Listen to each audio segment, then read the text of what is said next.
చెప్పాలి మనం.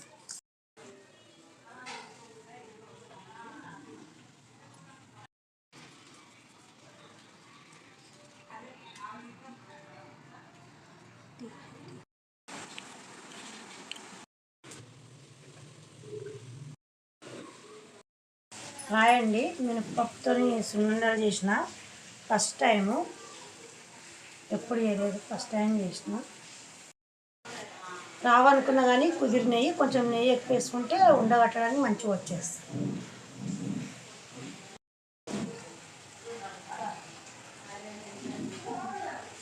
బాగున్నాయి, ఫస్ట్ టైం అయినా కానీ బాగా వచ్చింది.